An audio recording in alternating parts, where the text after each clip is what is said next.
It's always great to be included in the post-race party at the podium, and enjoyed it. Colin did a great job in the car, and we just came up just a few car lengths short, and but really super proud of the guys with the 911 GT3 RSR to put the car on the podium for the first time for Core.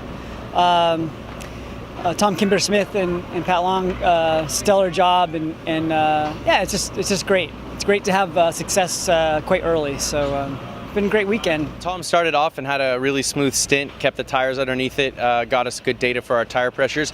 When I got in just past the hour mark, I knew that I had to conserve my tires, that we were likely going to push to the end on that set. So Michelin came through as always.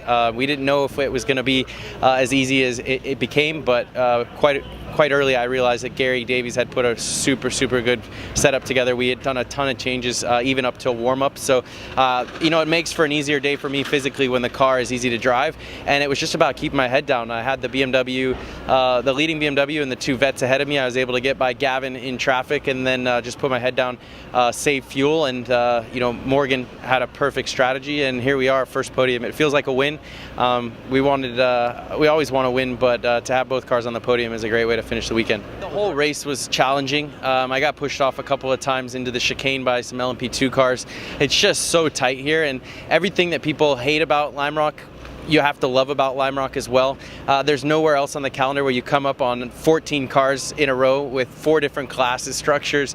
It's unbelievable. It's Martinsville of sports car racing, and you have to survive. And today there was a lot of attrition, there was a lot of tire wear, there was a lot of drivers falling out of the cars, and we just had to put our heads down and hit our marks all the way through. It's strange, this race always seems to be the hardest in terms of temperature and physical endurance, and this race didn't disappoint. It's always tough here. You have a lot of cars in a small space, and this track doesn't really leave much time to catch your breath, and it's a workout. So I'm glad to be through it, glad to have both cars on the podium, and ready for our next track, our next event at Autosport.